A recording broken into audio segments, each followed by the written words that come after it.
नानक वो मोए सतगुरु पावे, हसंदियां खिलंदियां खावंदियां पहनंदियां विच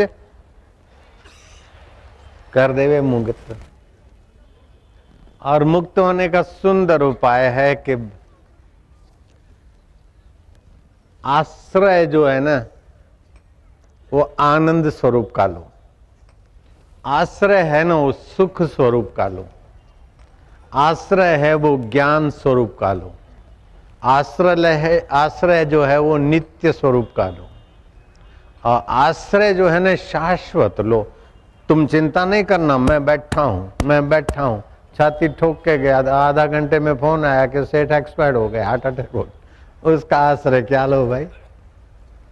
मैं बैठा हूं, मैं बोल देता हूं,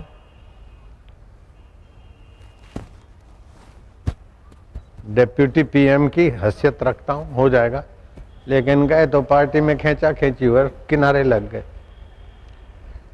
इंद्र की पदवी का भी आश्रय शाश्वत नहीं है, लेकिन भगवत आश्रय है।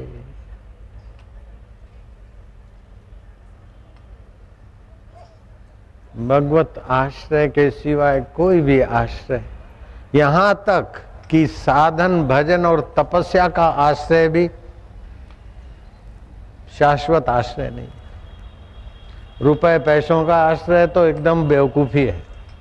पद प्रतिष्ठा का आश्रय से सुखी होना बिल्कुल वाहियात, हवाई किले हवाई महल है।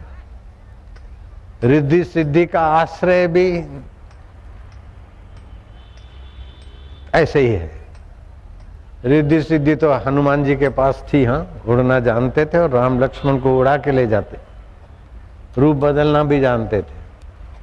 लेकिन हनुमान जी ने अष्ट सिद्धि और 9 निधियों का भी आश्रय नहीं लिया सुख के लिए, राम जी के पास आए। भगवत आश्रय। बेटों का तो ध्यान रखूं, बेटे बाप का आश्रय लेते, बाप बेटे का आश्रय लेते, दे धक्कम धक्की परेशान हैं और होंगे। एक व्यक्ति था, बहुत विचित्र व्यक्ति, और उसकी सच्चाई पर मैं बहुत खुश हूं। उसने मेरे को कहा, प्रणाम नहीं किया, मेरे को कहा, मैं डीसा के आश्रम में रहता था, साईं जी कहाँ हैं, साईं जी कहाँ हैं, मतलब मेरे गुरु जी के लिए पूछा। तो मैंने उसको देखा कि ऐसे अकड़ू, गौर से देखा। मैं क्या तेरी शादी उससे कराऊंगा। वो आता है मेरे से पूछता है कि साईं कहाँ है। अब मैंने गौर से देखा और वो प्यारे ने बुलवाया। मैंने बोला तेरी शादी उससे कराऊंगा, तो मेरे सामने देखने लग गया। मैं क्या देखता क्या है, उससे शादी होगी। फिर 2-4 दिन के बाद आकर वो मेरे सामने लंबा पड़ गया। मैं क्या बात है? बोले बस अब इसी रास्ते चलूंगा। मैं क्या वैसे क्या आपका? फिर जो उसने अपनी राम कहानी सुनाई, आश्रम में जो समर्पित साधक के पुराने, वो सब समझ गए। बोले मेरा नाम चंदीराम सेठ है, मेरी दुकानें हैं, बिजनेस है, ये है, मेरे को दमे की बीमारी है, टीबी है, ये है, फलाना है, 50-52 साल उम्र है, शरीर तो मोटा मोटा था, और एक पत्नी मर गई, दूसरी मर गई। दलालों को पैसे दिए थे, एक बहुत सुंदर कन्या ले आए थे, उसके माँ बाप मेरे साथ शादी कराने के लिए, मतलब खरीद के, दलालों ने पैसे लिए, कन्या बेच रहा था। तो मैं सोचा कि ये कहीं जल्दी चली ना जाए, और मैं 50-55 का और वो बेचारी 15-16-17 की जो भी होगी।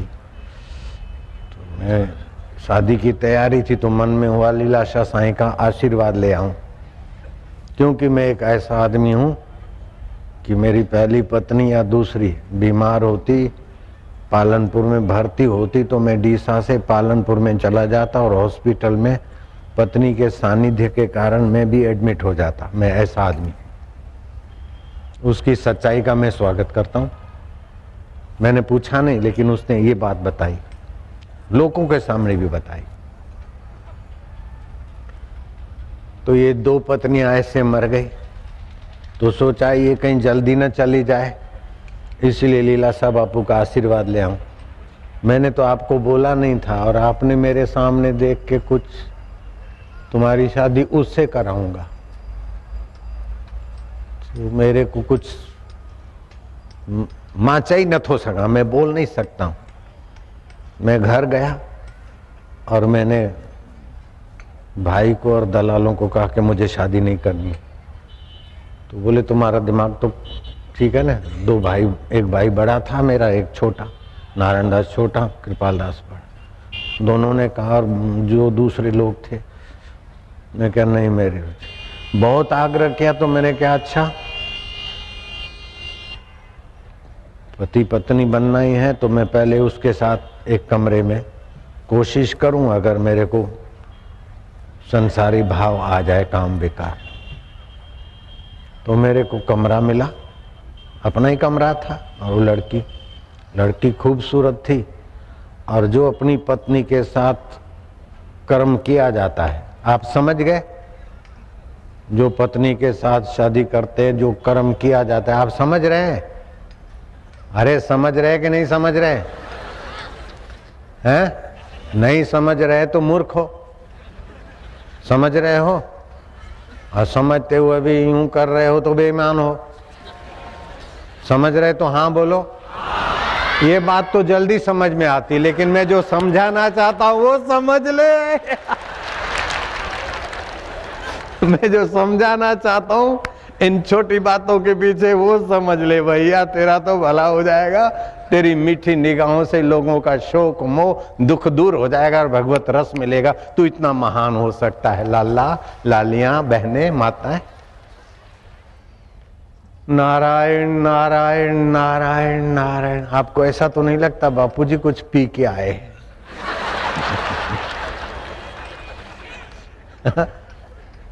बापूजी कुछ पी के आए लगते हैं। मैं पी के आया हूं, बिल्कुल पक्की बात है। जाम पर जाम पीने से क्या फायदा, रात बीती सुबह को अभागी अल्कोहल उतर जाएगी।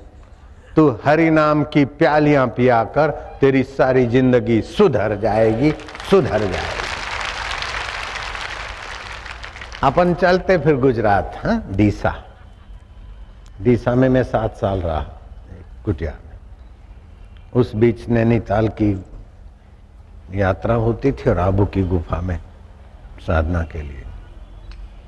और एक बार डीसा के कमरे में 40 दिन में बंद हो गया, किसी से बातचीत नहीं, मौन, खाली दूध पे रहता था। और 40 दिन में जो मिला ना, वो बांटते बांटते 40 साल हो गए, अभी खुटता नहीं, वो खुटेगा भी नहीं। इसी कारण तुम बैठे हो। वो 40 दिन में जो खजाना मिला है, आते ही जरा उस खजाने की एक किरण फैला देता हूं, सारे के सारे।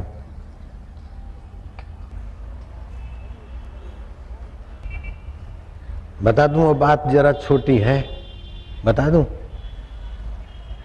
बोले मैंने सारी कोशिश की जो पति पत्नी करते हैं, लेकिन मेरा विचार नहीं हुआ। मैंने उस कन्या को शाल ओढ़ाई, उससे मैंने माफी मांगी, उनको पैसे दिए जो कुछ देने लेने थे, और मैं आ गया हूं, इस रास्ते चलना।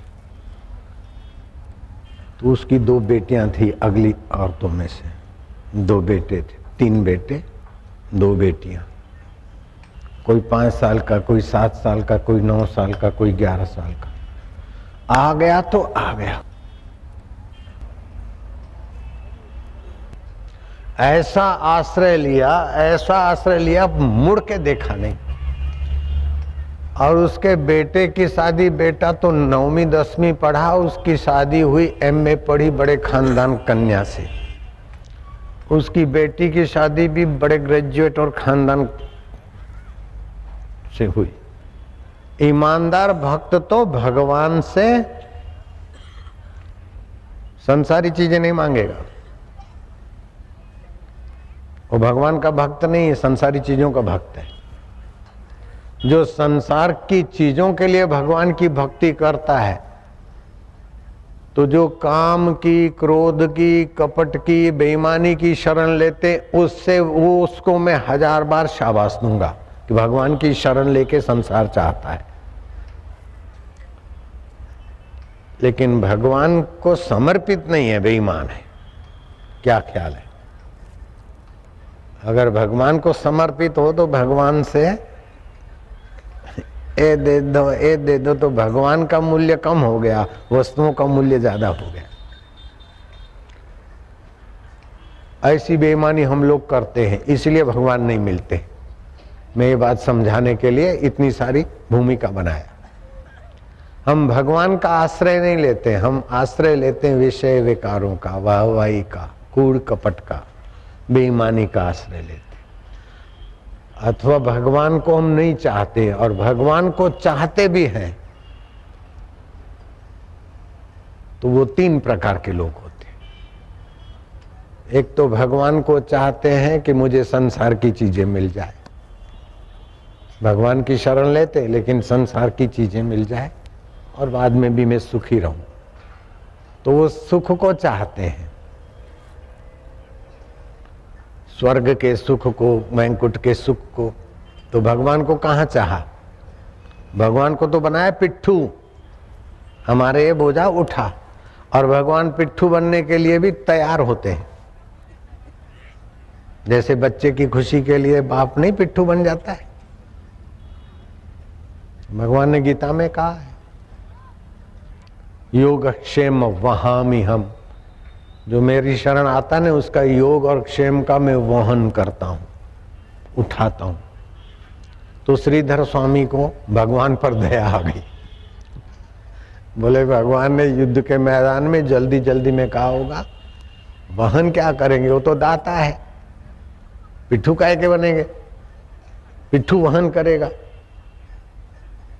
ये श्रीधर स्वामी का शब्द नहीं, पिट्ठू मैंने मिलाया है।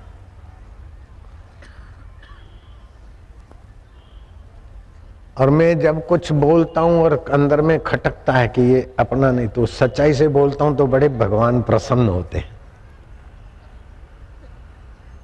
आद सत जुगात सत।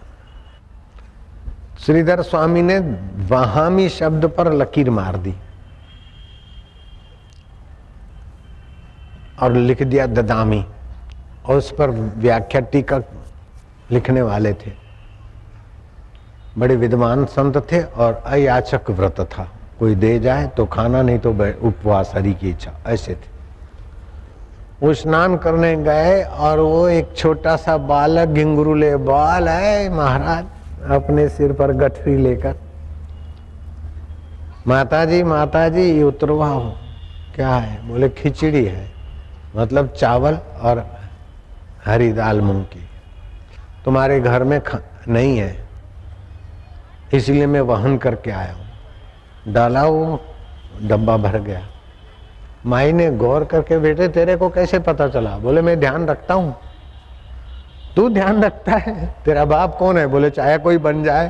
हे साधु बाबा, क्या देखो, वो कौन कह रहा है? तुम्हारा बाप कह रहा है कि मेरा बाप चाहे कोई बन जाए। भगवान कह रहे मेरा बाप चाहे कोई बन जाए, वसुदेव बन जाओ, नंद बाबा बन जाओ, दशरथ बन जाओ, कोई बन जाओ। तुम्हारी माँ कौन है? बोले चाहे कोई बन जाए। तू क्या करता है? बोले मैं बोझा उठाता हूं, पिट्ठू बनता हूं, पिट्ठू। योगक्षेम वहामि हम। इसमें कुछ शब्द सत्संग समझाने के लिए छूट है, इसमें झूठ नहीं माना जाता है। मैं कुछ शब्द अपने भी मिला लेता हूं आपको समझाने के लिए, व्याख्या के लिए। बोझा उठाता है, काहे का बोझा उठाता है? बोले तुम्हारे यहाँ खत्म हो गया था, उठा के ले आया। ऐसे ही मैं उठाता रहता हूँ बोझा, मुझे अच्छा लगता है। कहाँ रहता है? बोले सब जगह। बेटे नन्हा सा है तो बातें ऐसी करता है कि समझ में नहीं आए, लेकिन अच्छी लग रही। बोले मैं समझ से परे हूं और सारी अच्छाइयों का मूल हूं मैं। तू सारी अच्छाइयों का मूल है कि हाँ, बड़ा सुख मिलता है, बोले उसका मैं मूल हूं। बोले बड़ा आनंद मिलता है, बोले उसका मैं मूल हूं। तेरी बात समझ में नहीं आती, बोले मैं समझ से परे हूं। तू समझ से परे है? क्या पढ़ा है? बोले सारी पढ़ाइयां मेरे से होती है। तेरा क्या नाम है? बोले चाहे कुछ रख लो। तू कहाँ रहता है? बोले सब मैं ही हूं। सब तू कैसे है? माई को मजा आ रहा है। अब साक्षात परात्पर ब्रह्म आनंद स्वरूप, अब उसके आमने सामने माई बात करे, उसको पता नहीं था कि वही है। अच्छा जल्दी करो, मेरे को मेरा कपड़ा दे दो, मैं जा रहा हूं। ठहर ठहर, तेरे मुंह पे चोट किसने मारी? बोले अभी अभी तुम्हारे पति थे ना, स्नान करने जा रहे थे, उसके पहले मेरे मुंह पे जोर से लपड़ाक मारी, देखो ये सूज गया है, खून भी बह रहा है। बोले नहीं नहीं, मेरे पति तो ऐसे नहीं है। नहीं कैसे है? लगाया तभी तो बोलता हूँ, कहीं झूठ बोलता हूँ क्या? अच्छा माता जी हम जाते। देखते देखते बच्चा अंतर्धान। इतने में श्रीधर स्वामी आए। भाई ने कहा पतिदेव बैठिए, बैठिए बैठिए मेरे आमने सामने। मैं तो मानती हूं आप संत प्रवर हैं, लेकिन अब दूसरा शब्द आपके लिए मैं नहीं बोल सकती हूं, लेकिन मासूमों को मारपीट करना आपने कब से शुरू किया? बोले क्या बोलती हो, ठीक तो हो, तबीयत ठीक है? बोले नाथ तबीयत ठीक है, एक लड़का आया था ऐसे ऐसे खिचड़ी लाया था और ये हुआ। बोले हैं क्या? और उसके मुंह पे आपने तमाचा मारा ऐसा कि बेचारे का होठ। श्रीधर स्वामी को समझने में देर न लगी कि मैंने मारा था तमाचा। ये हाथ का तमाचा नहीं है, लेकिन कलम का तमाचा मैंने मारा था। उन्होंने गीता में कहा है योगक्षेम वहामि हम, जो मेरा भक्त है उसका बोझा मैं उठाता हूं, ऐसा भगवान ने कहा है गीता में। मुझे लगा कि भगवान ने जल्दबाजी कही होगी, तो बोझा वहन करते नहीं, योगक्षेम ददामी, वो देते हैं, भगवान दाता है ऐसा समझ के मैंने गीता का ये एक वाक्य पर लकीर मारा। उसका मतलब भगवान को ये पसंद नहीं है, इसीलिए लीला की है। कैसा ये गीता का ग्रंथ है, और गीता गायक अपने भक्त को कैसे कैसे सत्य समझाने के लिए खिचड़ी उठा कर ले आते। अभी तालियां क्या बजाते हो? तालियां बजाने की तो बात अभी पीछे है। ग्वालियर के पास एक छोटा सा गांव है, वहां कुत्ता, और वो कुत्ता भी कैसा जिसकी पूंछ कटी है। ऐसे कुत्ते का अपमान करने से भगवान को सहन नहीं हुआ, और वो किसान को चमत्कार ऐसा दिखाया कि उस कुत्ते की माफी लिया किसान ने, तभी कहीं उसकी गाड़ी पटरी पे चढ़ी। कैसी भगवान की लीला है, कैसी भगवान की शरण की महिमा है, हम वर्णन नहीं कर सकते। ये तो हम अपनी जीभ पवित्र कर रहे हैं और आप अपने कान पवित्र कर रहे हैं। उसका पूरा बयान एक आशाराम नहीं, 1000 आशाराम, और एक आशाराम को 1000 जीवान हो, फिर भी भगवान की पूर्ण महिमा का बयान हम पूरा नहीं कर सकते।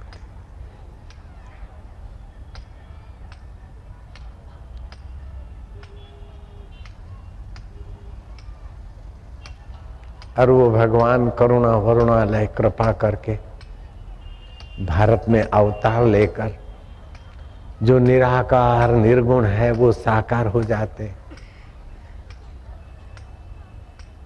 मनुष्य के पुत्र बन जाते हैं, मित्र बन जाते हैं, सखा बन जाते हैं, स्नेही बन जाते हैं, उसकी घोड़ा गाड़ी चलाने को तैयार हो जाते हैं, और उसका ज्ञान मार्गदर्शन करने के लिए, कर्म का मार्गदर्शन करने के लिए, भोजन कैसे करे उसका मार्गदर्शन करने के लिए, युद्ध कैसे करे उसका मार्गदर्शन करने के लिए आ जाते हैं।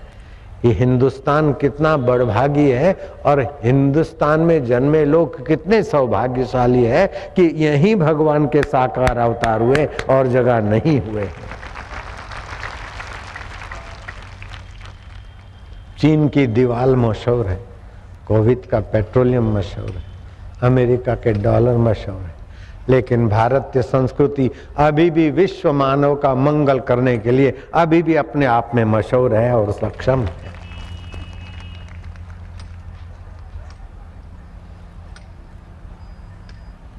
भगवत आश्रय। धन का आश्रय ले, कितना भी धन का आश्रय लो, दुख नहीं मिटेगा।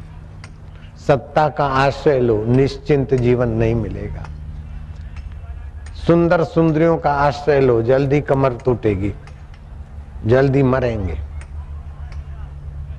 झूठ कपट का आश्रय लो, जल्दी विफल होंगे काम धंधे में। मैं तो कहता हूं तपस्या का आश्रय लेने में भी दाल नहीं गलती। तपस्या का आश्रय लिया, विकारों से तो बचे।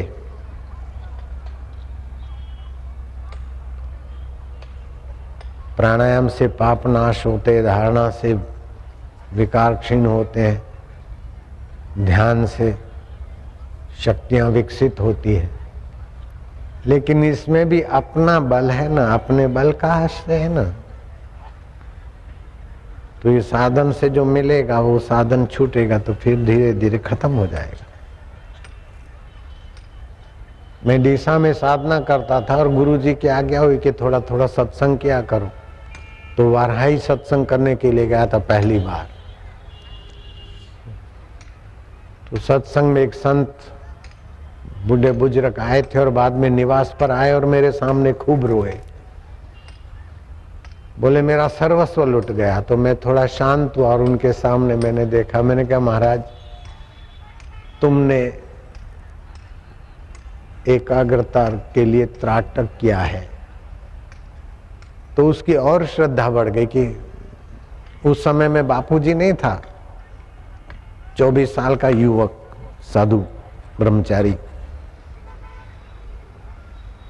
मैं क्या, तुमने त्राटक करके एकाग्रता की थी और तुम्हारे पास सत्य संकल्प सामर्थ्य आया था। फिर कोई बीमार आता या किसी की समस्या होती तो तुम पानी में देख के देते थे, तो लोगों को ठीक हो जाता था। तो मेरे सामने देखते देखते ठगा सा रह गया कि इनका और मेरा परिचय नहीं हो, ये कैसे धड़ धड़ बता रहे।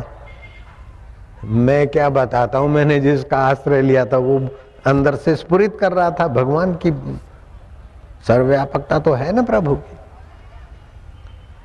अब वो तुमने वो शक्ति खर्च कर ली, साधन से शक्ति संपन्न हुई एकाग्रता से, और तुमने फिर लोगों की भलाई में और वाहवाही की इच्छा से खर्च कर दी। अब वो नहीं होता है, इसीलिए मित्र में से शत्रु बन गए, भक्त में से विरोधी बन गए। उसकी ऐसी श्रद्धा कि अभी तक मुझे याद है इस बात को, आज लगभग 42 साल हो गए। 42 नहीं तो 40 नहीं, उससे भी ज्यादा हो। तो साधु ने आश्रय लिया था साधना का, शक्ति तो आई, लेकिन फिर वाहवाही के आश्रय में शक्ति खर्च हो गई। तो दुखी इतने हुए कि मैं तो उनके आगे बच्चे का भी बच्चा, वो तो उस समय 60-70 साल के थे और मैं 22-25 साल का था। लेकिन फिर भी उनकी मेरे प्रति श्रद्धा थी। तो ये भगवत आश्रय की श्रद्धा थी। 22 साल के लड़के के आगे श्रद्धा नहीं थी, भगवत आश्रय की श्रद्धा थी। अष्टावक्र 12 साल के थे और जनक विशाल काय विशाल राज्य के धनी, लेकिन अष्टावक्र को भगवत आश्रय था। राजा जनक, जहां सीता जी प्रणाम करती है पिता को, जनक रूपी पिता को, वो जनक 12 साल के अष्टावक्र के चरणों में मत्था टेक के अपना भाग्य बनाता है। भगवत आश्रय लेने वाले का कैसा जीवन हो जाता है। मया आसक्त मना पार्थ योगम युंजन मदाश्रया। मया आसक्त मना पार्थ योगम युंजन मदाश्रया असंशयम समग्रम माम यथा ज्ञाससि तत्शृणु। योग तो करो, लेकिन मेरा आश्रय लेकर जो योग करता है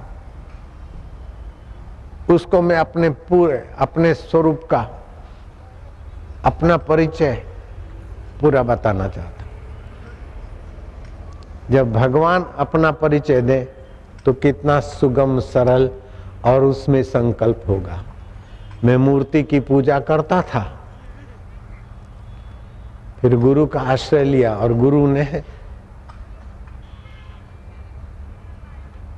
ऐसा खेल खेला कि वो मेरे जो मैं शिव जी को जल चढ़ाए बिना दूध बूध या कुछ खाता पीता नहीं था। तो स्नान करके जो ही शिव जी खोजा तो शिव जी मिले नहीं। अपना जो पूजा के मैंने बना रखा था सब, तो मैं थोड़ा उदास हो गया। तो जिसने चुरा के रख दिया वो हंस पड़ा और मेरे गुरुजी भी हंस पड़े और सभी ने मिलकर मेरी खिल्ली उड़ाई अच्छी तरह से कि साईं साईं साईं इसका आज भगवान चोरी हो गया है। तो साईं ने मजे से चुटकियों पे चुटकियां ली। अरे ऐसा भगवान जो चोरी हो जाए अरे हद हो गई भाई, इसका भगवान चोरी हो गया, तुम्हारा ऐसा भगवान जो चोरी भी हो जाए। तो भगवान की पूजा सेवा का फल ये था कि गुरु के प्रति श्रद्धा हुई, लेकिन गुरु जी अब तो ठाका मार के भगवान के लिए ही। तो थोड़ा सा रत्ती भर फिर ऐसी कृपा हुई, भगवान का आश्रय था, गुरु की ऐसी कृपा हुई कि पता चला कि भगवान की ये जो पूजा है ये मूर्ति पूजा है, इससे हमारी आस्था के अनुसार फल होता है। लेकिन सतगुरु की पूजा से उनका संकल्प, उनका ज्ञान, उनकी करुणा, उनकी सुरक्षा ऐसी मिलती है कि भगवान अप्रगट रह नहीं सकते, भगवान छुप नहीं सकते। अभी तो मैं भगवान को दम मार लेता हूं कभी, भगवान आप मुझे छोड़कर सर्वव्यापक नहीं हो सकते महाराज, जयराम जी बोलना पड़ेगा। भगवान के साथ दम मार के बात करना ये गुरु की कृपा है,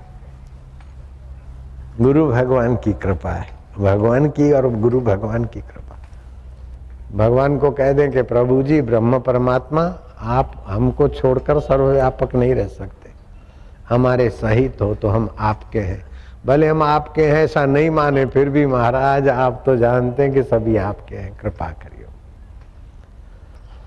भगवान को प्रीति पूर्वक कह दो अथवा पुकार पूर्वक कह दो, लेकिन भगवान को कह दो कि महाराज हमें आपका आश्रय चाहिए। आप सर्वव्यापक हैं, फिर भी हम ऐसे अभागे हैं कि आपकी करुणा वरुणा और सर्वव्यापकता को नहीं मानकर अपने मैं में ही जी रहे हैं, मैं इतना मैं उतना। तो मैं आप भगवान से अलग होकर अपनी मैं को रख सकते हैं क्या? भगवान की सत्ता के आगे आपकी सत्ता क्या है? भगवान की सामर्थ्य के आगे तुम्हारे मैं की सामर्थ्य क्या है? भगवान की मति गति के आगे तुम्हारी हमारी मति गति क्या है? हम अपनी मति का आश्रय लेते हैं, अपने धन का आश्रय लेते हैं, अपनी चालाकी का आश्रय लेते हैं, इसीलिए मार खा रहे हैं। चतुराई चूल्हे पड़ी पूर पर्यो आचार, तुलसी हरि के भजन बिन चारो वर्ण चमारी। बहुत सियाणप जम का भय व्यापी, गुरवाणी में आता है। ज्यादा सियाणप मृत्यु का भय देगा। चतुराई से जो मिला है वो तुम्हारे कलेजे को कोर कोर के खा लेगा, कहीं चला न जाए, कहीं चला न जाए। 1000 करोड़ की कंपनी का मालिक हूं, चतुराई से बन गया, लेकिन कब शेयर मार्केट की थप्पड़े लगे और नींद हराम हो जाए। 10,000 करोड़ वाले भी नींद हराम, 1,00,000 करोड़ वालों की भी बेचारों की नींद हराम, 2 लाख करोड़ के मालिक अमेरिका में उनकी भी नींद हराम। चतुराई से दुख मिटता तो चतुर लोग निर्दुख होते, बेईमानी से दुख मिटता तो बेईमान लोग निर्दुख होते, गुंडागर्दी से दुख मिटता तो गुंडे बेचारे निर्दुख होते, और दीनहीन होने से दुख मिटता तो भाई साहब मोहताज दीनहीन निर्दुख होते। इन किसी से दुख नहीं मिटता। दुख हारी हरि की शरण, दुख हारी हरि की प्रीति, दुख हारी हरि का ज्ञान, दुख हारी हरि में विश्रांति। बोले दुख हारी हरि का ज्ञान कैसा होता है? मैं क्या हरि का ज्ञान दूंगा, हरि के ज्ञान को मैं दोहराता हूं। भगवान ने कहा कि मेरे में मन जिसका आसक्त है और योग करता है, अर्थात मेरे से मिलने का यत्न करता है, चाहे भक्ति योग करे, चाहे ध्यान योग करे, चाहे ज्ञान योग करे, लेकिन मेरा आश्रय लेता है। उसके लिए मैं अपने समग्र स्वरूप का वर्णन करता हूं। समग्र स्वरूप महाराज आपका क्या है? भगवान कहते मेरा समग्र स्वरूप बेटे सुन लो। भूमिरापो अनलो वायु, भूमिरापो अनलो वायु, खम मनो बुद्धिरेव च, खम मनो बुद्धिरेव च, अहंकार इत्येव, अहंकार इत्येव, मैं भिन्ना प्रकृति अष्टधा, मैं भिन्ना प्रकृति अष्टधा।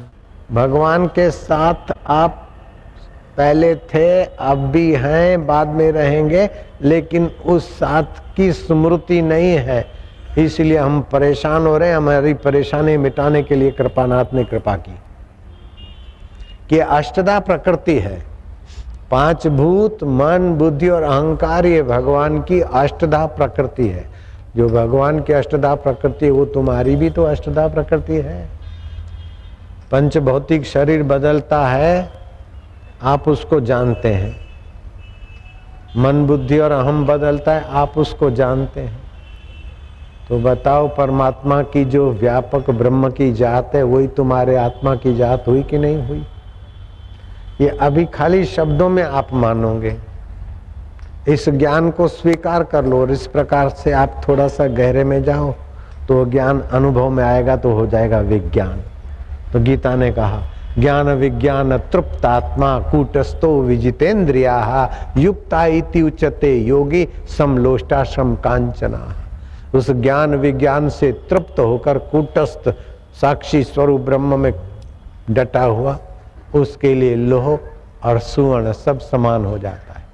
सोने का भाव महंगा वो जानता है, लोहे का सस्ता जानता है, काम भी अलग अलग लेगा, लेकिन जानेगा कि सब मिटने वाला है, सब प्रकृति का है।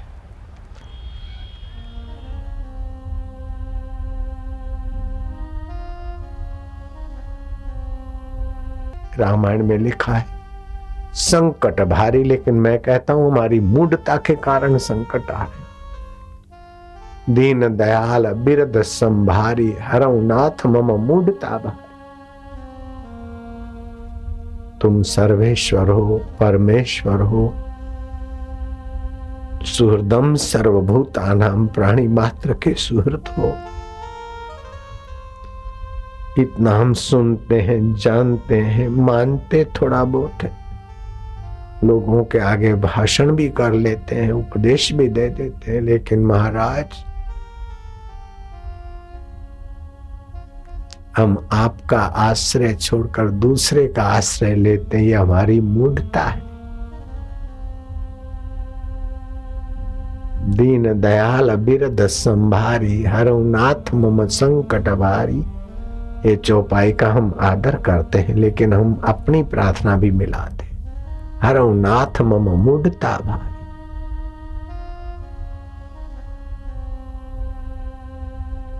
हम अपना साधन भजन का आश्रय लेकर तुम्हें पाना चाहते हैं, ये भी हमारी मूढ़ता है।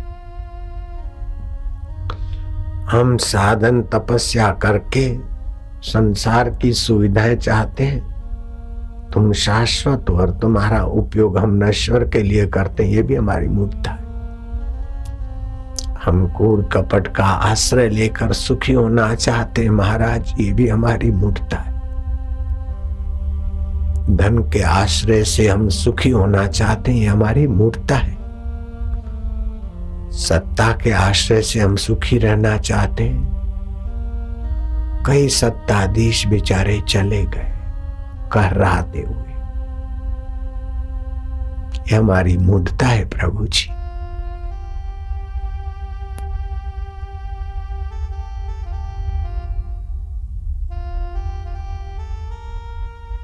सच्चाई के बल से हम प्रसिद्धि अथवा संसारी सुख चाहते हैं, हमारी मूढ़ता है। मरने वाले शरीर की प्रसिद्धि चाहना है, इससे बड़ी मूढ़ता क्या हो सकती है। ये खोखा मेरा पहले नहीं था, 70 साल पहले खोखा ये मेरा नहीं था। और 5-25 साल के बाद नहीं रहेगा। उसी पर रखा हुआ नाम, उसी की प्रसिद्धि के लिए अगर मैं तुम्हारी साधना भजन अथवा अपनी अटकलें लगाता हूं, कोशिश है, तो इससे बड़ी मूर्खता क्या हो सकती प्रभु जी। मरने वाले शरीर के नाम के पीछे मारे जा रहे हैं, ये भी हमारी मूर्खता है। मिटने वाले संबंधों के पीछे हम सच्चाई और तेरी प्रीति को मिटाए जा रहे हैं, ये भी हमारी मूर्खता है। मारा वालुड़ा, मारा कानूड़ा, मेरे अल्लाह, मेरे आका, मेरे गॉड,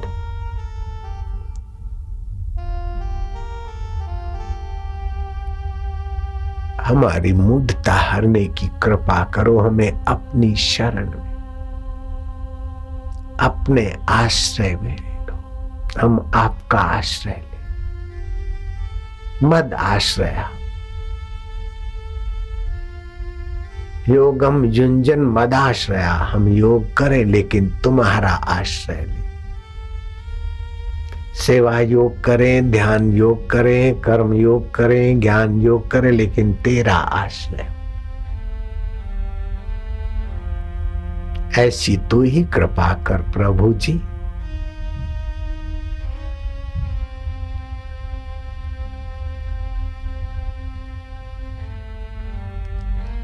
दाता जी, मेरे जी, प्यारे जी, अकाल पुरुष, मैं निर्गुण यार की बेनती, तुम सुनो गरीब नवाज। जो मैं पुत कपूत हाँ तो पिता तेरी लाज। मैं जैसा तैसा हूं तेरी शरण प्रभु। मैं झूठ मूठ में बोलता हूं तेरी शरण हूं, सचमुच में तेरी शरण बोलूं तो इसी समय घटना घट जाए। लेकिन मेरी झूठी मूठी पुकार भी तू सच्ची मान कर अपने बालक का हाथ पकड़ ले प्रभु जी। हे मेरे दीन बंधु,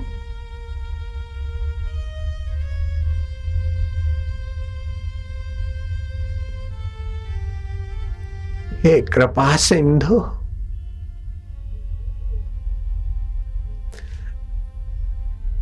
अभागा मन संसारी चीजों के लिए तो रोता तड़पता आंसू बहाता है, लेकिन तेरे लिए 2 आंसू बहा दे तो पवित्र हो जाए, ये भी नहीं कर पाता है महाराज।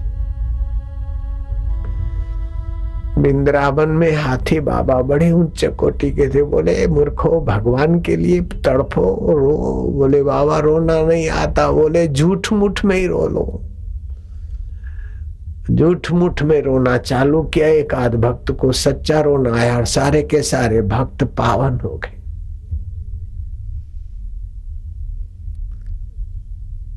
तीर्थराम भगवान के लिए आंसू बहाते।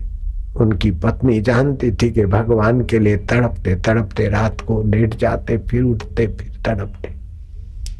अश्रुधार से अपना तकिया भिगोने वाले तीर्थराम राम तीर्थ हो गए। भगवान कृपा कर देता है तो कैसे घुमा फिरा के अपनी शरण ले आता है भक्त को। गरीब घर के तीर्थराम विद्यार्थी थे। गणित में बहुत अच्छे मार्क लाते थे, स्कॉलरशिप मिलता था, लेकिन अंग्रेजी के मार्क भी अच्छे आने चाहिए। बीए की परीक्षा में उनके अंग्रेजी के मार्क बहुत कम आए और सभी विषयों में अच्छे मार्क लाए तीर्थराम, लेकिन अंग्रेजी में इनके मार्क इतने नहीं के बराबर आए कि फेल हो गए। सभी शिक्षकों को, प्रोफेसरों को आश्चर्य हुआ, उससे भी ज्यादा उन्हें दुख हुआ तीर्थराम को कि गरीब घर का बेटा हूं, स्कॉलरशिप के कुछ रुपए मिलते गुजारा होता था, अब क्या खाऊंगा, कैसे पढ़ूंगा। कमरा बंद करके भगवान को कहते, मुझे अब पढ़ना है, मैं तेरा आश्रय लेता हूं, फेल हो गया हूं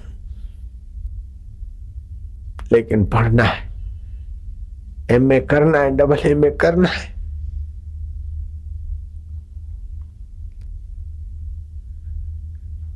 भगवान सामान्य विद्यार्थी को अपना प्रिय संत बनाने के लिए ही शायद बीए में विफल किया होगा। बीए में थोड़े विफल तो हुए, लेकिन ऐसा चमत्कार हुआ कि तीर्थराम को हेडमास्टर ने बुलाया, बोले लो ये 53 रुपए तुम्हारे लिए कोई दे गया है। कौन दे गया है साहब? 53 रुपए मतलब 2 तोला सोना। आज के समझ लो 2 तोला सोना, 28-30 रुपए तोला सोना उस जमाने में। हेडमास्टर ने नाम नहीं बताया, बहुत आग्रह किया मैंने, लेकिन वे नाम नहीं बता रहे। अपने मित्रों को चिट्ठी लिखी, उसके सहारे में बोल रहा हूं, साहित्य के।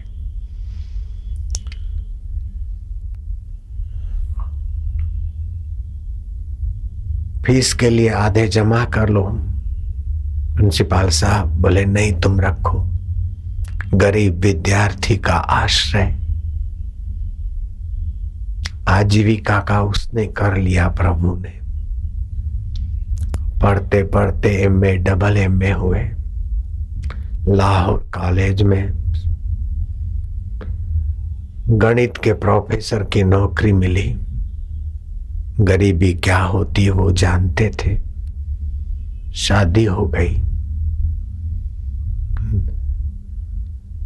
पगार मिलता था, उसमें से थोड़ा अपने खर्च के लिए रखते, बाकी कापियां, पेंसिलें और खाने पीने की चीजें लाकर गरीबों में, विद्यार्थियों में बांट देते थे। रात को उठ उठ के बोलते कि प्रभु आज का दिन भी गया, तू मेरे हृदय में है, तेरी सत्ता से आंखें देखती है, जीभ जगती है, मन सोचता है, लेकिन मैं तेरी शरण नहीं आया। रुपयों की शरण और खान पान की शरण और संसार की शरण में आ आके कई लोग तबाह हो गए। मैं भी वहीं चला जा रहा हूं, तू मुझे पकड़ ले। अस्तो मां सद्गमया, तमसो मां ज्योतिर्गमया, मृत्युर्माम अमृतम गमया। मुझे असत से सत्य की ओर ले चल, अंधकार से मुझे प्रकाश की ओर ले चल। बार बार जन्म मरण, और जन्म नहीं मिला तो मां के गर्भ में प्रवेश हुआ, और प्रवेश टिका नहीं तो नाली में बहना। ये न जाने कितनी बार इस जीव ने दुख सहा है। हे दीन बंधु, दीन दयाल बिरद संभारी, हरऊ नाथ मम संकट भारी। भगवान को प्रार्थना करते, भाव में, प्रेम में, भगवत ज्ञान में डूब जाते। उन्हें 1 साल के अंदर भगवत साक्षात्कार हुआ, और सत्यचित आनंद स्वरूप ईश्वर का साक्षात्कार होने से किसी को 2-5-50 करोड़ मिले तो चुप नहीं बैठ सकता। तो इंद्र का पद भी नन्हा हो जाए, ऐसा आत्मा पद मिले तो चुप कैसे बैठेंगे। हिंदुस्तान में तो सत्संग रस बांटते थे। अमेरिका गए और अमेरिका का प्रेसिडेंट मिस्टर रूजवेल्ट उनके चरणों में आकर बैठता और उसे शांति मिली। मिस्टर रूजवेल्ट ने लिखा कि मैंने सुना था कि भारत में कई ईसा मसीह हैं, उसमें का एक संत पुरुष राम तीर्थ को मैंने देखा पाया। बड़ी शांति मिली, बड़ी समझ मिली। भारतीय संस्कृति का ज्ञान केवल पेट पालू बनकर जिंदगी तबाह करने के लिए नहीं है, हा ही करके थोड़ी देर हर्ष और शोक में फिसलने के लिए नहीं है। हर्ष शोक जाके नहीं, वैरी मित समान, कह नानक सुन रे मना, मुक्त ताही ते जान। हर्ष और शोक, वैरी और मित्र, ये सब पानी के बुलबुले की नाई है। शाश्वत तत्व तुम्हारा आत्मदेव है, जो सत है, चित है, आनंद स्वरूप है, जिसको पाने के लिए, जिसको जानने के लिए मानुषी चोला मिला और मानुषी मति मिली है। उस परमात्मा के सत्संग के द्वारा परमात्मा के ज्ञान को, परमात्मा के प्रेम को और परमात्मा के वैभव को कोई समझ ले, मंगल हो जाए।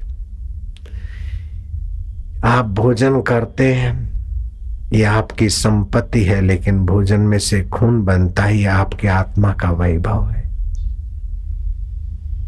पानी ये संपदा है, लेकिन उसमें से अंगूर का रस बनता और घास बनता, घास में से घी बनता है, ये ईश्वर का वैभव है।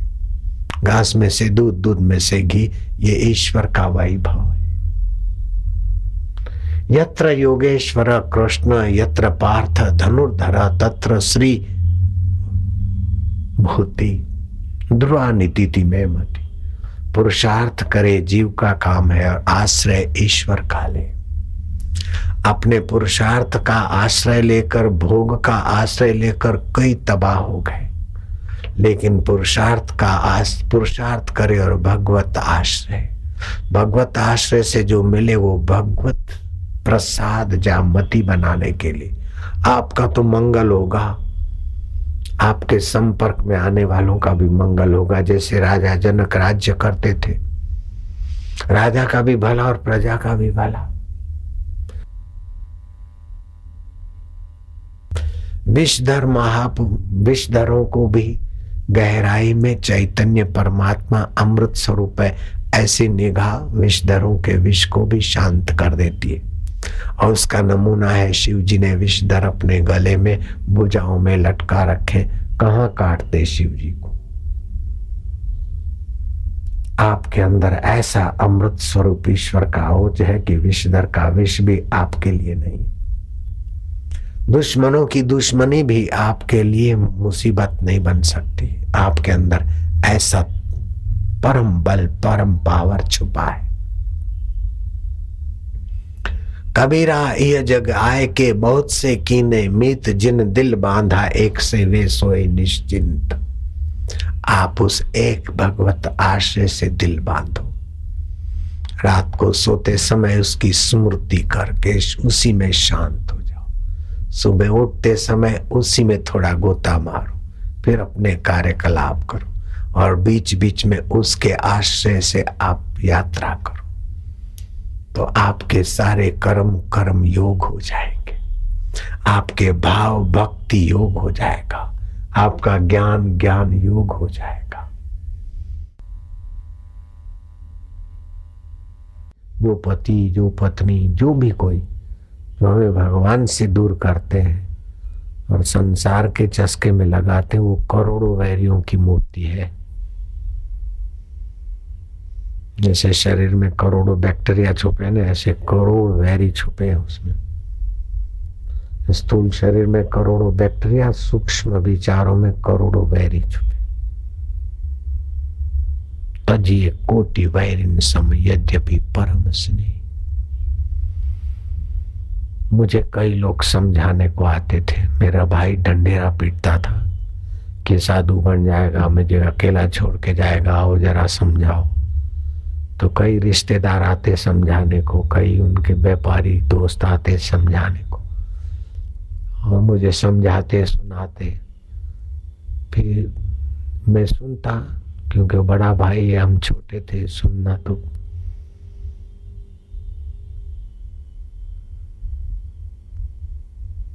पड़ता ही था। लेकिन अंदर से आवाज आता था कि इसको ईश्वर मिला नहीं तो इसकी बात में क्या दम है। ये हमको समझाते हैं ईश्वर को तो पाया नहीं, अपने दुख तो मिटने यार, इनकी समझ में क्या दम भरा है। अंदर से ऐसा आवाज आता। न जाने कितने लोग मेरे को, समझो अक्ल उनके पास ही रहती थी, रिश्तेदारों में और भाई के दोस्तों में और व्यापारियों में अगर कोई भगत जी दिखे तो मैं ही दिखता था। भगत को आजकल बेवकूफ मानते। और एक तो व्यापारी मेरे को अपने घर ले गया फतेहचंद, जाके घर में मूर्तियां दिखाई, बोले मैं नास्तिक नहीं हूं। और मेरे को ऐसा दुलार करके, भाई अपने भाई के साथ कंधा मिला के रहो, हम तो चाहते हैं तुम दोनों भाई मिलके धंधा, तुम उसको हाथ बटाओ। तुम्हें 1-2 घंटा आता, फिर तो मैंने कम कर दिया आना। आखिर भाई इस बात पे राजी हो गया कि हफ्ते में 1 दिन आ जाओ, बाकी तुम साधन भजन में रहो। फिर भी वो घर में रहो तो वही सुनाई, ये हो गया वो हो गया वो हो गया। मैं क्या, छोड़ यार, आई मौज फकीर की दिया झोंपड़ा फूंक। हफ्ते में 2 घंटे दुकान पे जाओ। शादी कर ली, हमारा बात माना, आप खाली रोज आओ। शादी किया तो फिर दबाव बढ़ाने लगे, तो हमने कहा नहीं, हम तो जाएंगे, साधु हो जाए। तो दबाव कम करते करते बार्गेन चलता था। बार्गेन करते करते हफ्ते में 1 दिन आओ। फिर भी हमने कहा ये तो फंसाने की बात है।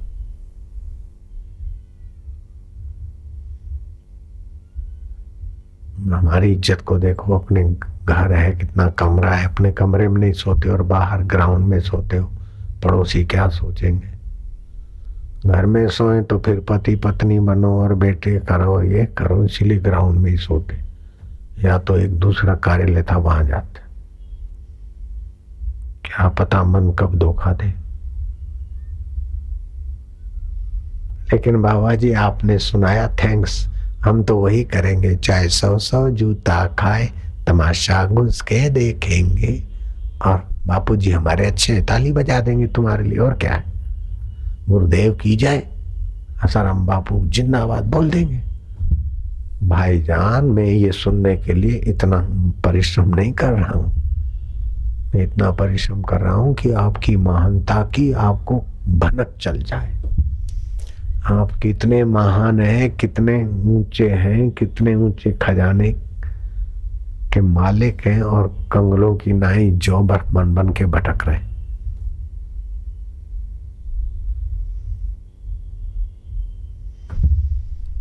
बापू जी, मैं आपकी कृपा से ये हो गया वो हो गया। बेटे, ये तो मेरी दासी की कृपा है, मेरी कृपा होती तो ईश्वर मिल जाता। ये तो मेरी माया की कृपा है, प्रकृति की कृपा है। परमात्मा की कृपा चाहता है तो परमात्मा ही मिल जाए। हम परमात्मा की कृपा से ये चाहते हैं तुच्छ। अगर परमात्मा की कृपा से परमात्मा चाहे तो परमात्मा बहुत प्रसन्न होकर जल्दी मिलते।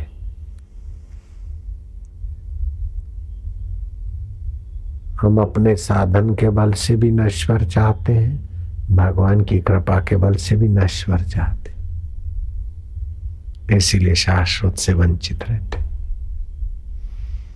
और नश्वर चाहने वाला शाश्वत कैसे होगा बताओ। नश्वर में जिसकी प्रीति है और जो नश्वर चाहता है, शाश्वत ईश्वर से भी नश्वर चाहता है, वो नाश के बिना कैसे रहेगा। उसका तो नाश होता ही रहेगा, बार बार जन्मेगा, बार बार मरेगा। अविनाशी ईश्वर से अविनाशी चाहे तब हम नाश से बचेंगे।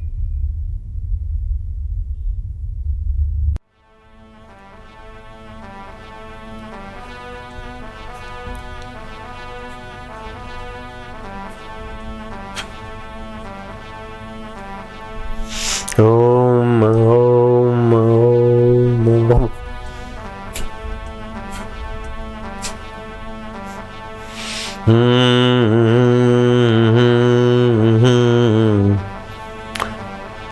तुम्हारा मन पावन हो रहा है, बुद्धि में बुद्धिदाता का ज्ञान, अंतःकरण का निर्माण,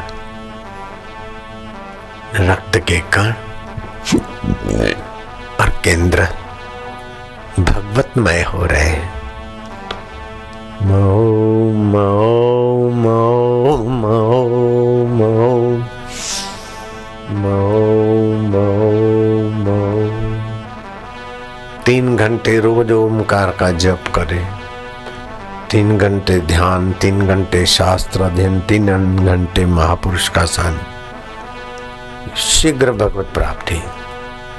ओम ओम ओम ओम ओम ओम ओम ओम।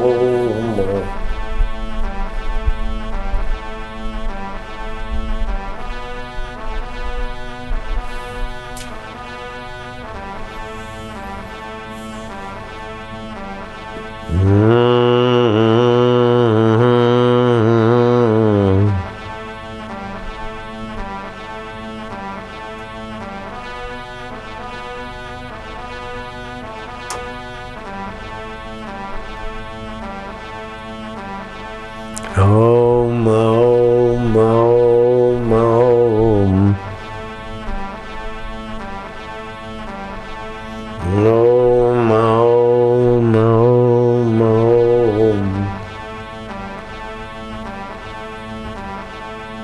ओम ओम ओम ओम ओम ओम। राम राम राम राम।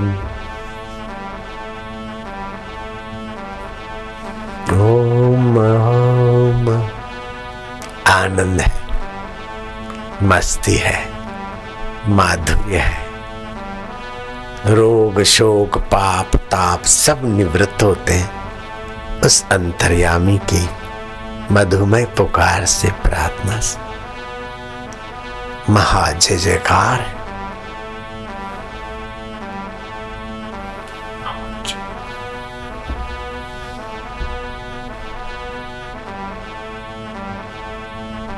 आनंद है, भगवत प्रसाद या मति और गति हो रही है। कोई किसी को रोकेगा नहीं। जो कुछ भीतर से होती है चेतना की जागृति, परमात्मा सत्ता की माधुर्य की, होने दो। वाग गदगदा, वाणी गदगद हो जाती, हंसती क्वचित, कभी हंसी उभरती, रुदती भीक्षणम, कभी भयंकर रुदन पैदा होता है, उद्गायंती, कभी गुनगुनाहट पैदा होती, विलज्जे नृत्यंते च, लज्जा छोड़कर कभी नाचने का भाव आता है। मद भक्ति युक्तो भुवनम पुनाति, भगवान कहते हैं ऐसा भक्ति युक्त मेरा भक्त त्रिभुवन को पावन करता है, जो मेरे कीर्तन में, ध्यान में, मुझ अंतर्यामी के आनंद में सराबोर होता है। कभी हंसता है, कभी रोता है। मीरा हंसती थी, रोती थी, नाचती थी, कभी चुप हुए। भुवनम पुनाति, भुवनों को पावन करते ऐसे भक्त। ओम ओम ओम। आनंद है, माधुर्य है, हर रोज खुशी, हर दम खुशी, हर हाल खुशी। जब साधक मस्त गुरु का हुआ तो फिर क्या दिलगिरी बाबा। महानिर्माण हो रहा है अंतःकरण का। प्रभु जी, प्यारे जी, मेरे जी, अंतरात्मा देव। ओम ओम ओम ओम। आनंद देवा, गुरु देवा, वही परमात्मा गुरु भी है। एक नाम भगवान का गुरु है, गुरु का गुरु वही है, गुरु में गुरुत्व तो उसी का है। ओम ओम ओम।